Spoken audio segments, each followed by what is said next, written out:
नमस्कार साथियों, मैं हूं शुभम तिवारी और आज इंजीनियर्स के दिलों की वेदनाओं को आप सभी के समक्ष मैं रखने की पूरी कोशिश कर रहा हूं अपने इस हास्य व्यंग के माध्यम से। कृपया आप लोग इसको सुनिएगा और अपना प्यार आशीर्वाद ज़रूर प्रदान करिएगा। धन्यवाद साथियों। बोलने का मन नहीं था फिर भी किसी के कहने पर बोल देता हूँ। बोलने का मन नहीं था फिर भी किसी के कहने पर बोल देता हूँ। एक इंजीनियर के दिल की आवाज़ अपनी जुबां से खोल देता हूँ। घर वालों ने उधार लेकर उसको पढ़ाया था। एक बच्चे ने इंजीनियरिंग में एडमिशन करवाया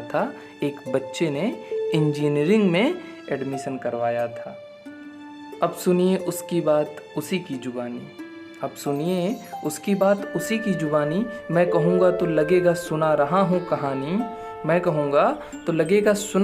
कहानी। दोस्तों, आप लोगों को पता होगा जो इंजीनियरिंग के छात्र हैं उनको असाइनमेंट, प्रैक्टिकल, वाइवा और तरह तरह के शिकंजे अपनाए जाते हैं उनको व्यस्त रखने के लिए। तो एक बच्चा क्या कह रहा है उसको आप ध्यान दीजिएगा। असाइनमेंट प्रैक्टिकल्स के साथ सेशनल टेस्ट भी पूरा करते हैं। 75% अटेंडेंस होने पर भी बेवजह डरते हैं। शाम का खाना सुबह का शाम को खाते हैं। सुबह का शाम को खाते हैं। हफ्ते में केवल 2 दिन ही नहाते हैं। थोड़ा बहुत पढ़ लिख कर सेमेस्टर एग्ज़ाम तक टिक गए। कुछ जवाब याद रहा कुछ दिमाग में ही बिक गए। किसी तरह एग्ज़ाम पास करके रिज़ल्ट देखने का दिन आ गया। रिज़ल्ट देखने तक का दिन आ गया। रिज़ल्ट देखकर तो पूरा सर चकरा गया।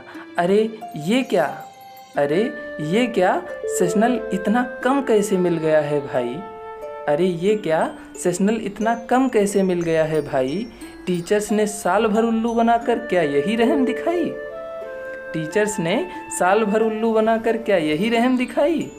फिलहाल जस तस हो गए इंजीनियरिंग के पूरे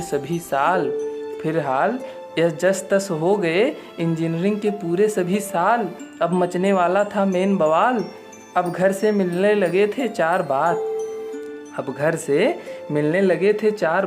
प्रधानमंत्री दे रहे थे नौकरी की सौगात। सुन सुनकर कान पक गया। मिली नहीं एक भी नौकरी। सुनकर गौर फरमाइएगा सभी लोग। सुनकर कान पक गया। मिली नहीं एक भी नौकरी। छोड़कर चली गई जो पटाया था इंजीनियरिंग में छोकरी। अब हाल और भी खराब हो गया। इंजीनियरिंग ने दिया था एक हसीना का प्यार। अब तो वो भी खो गया। अब मैंने आत्मनिर्भर बनने का कसम खाया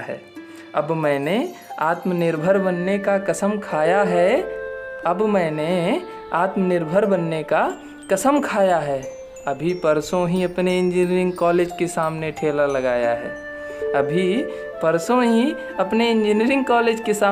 लगाया है। आप सोच रहे होंगे, जी हाँ, आप सोच रहे होंगे कि इतना क्यों भड़का है जबकि मैं इतना सीनियर हूँ। तो सुन लीजिए साहब, मैं बेरोजगार इंजीनियर हूँ। बहुत बहुत धन्यवाद साथियों, इतना सारा प्यार, दुलार और आशीर्वाद देने के लिए। हो सके तो वीडियो बहुत दूर दूर तक शेयर करें ताकि सभी इंजीनियर्स के दिल की आवाज़ शासन प्रशासन तक पहुँच सके। बहुत बहुत धन्यवाद साथियों।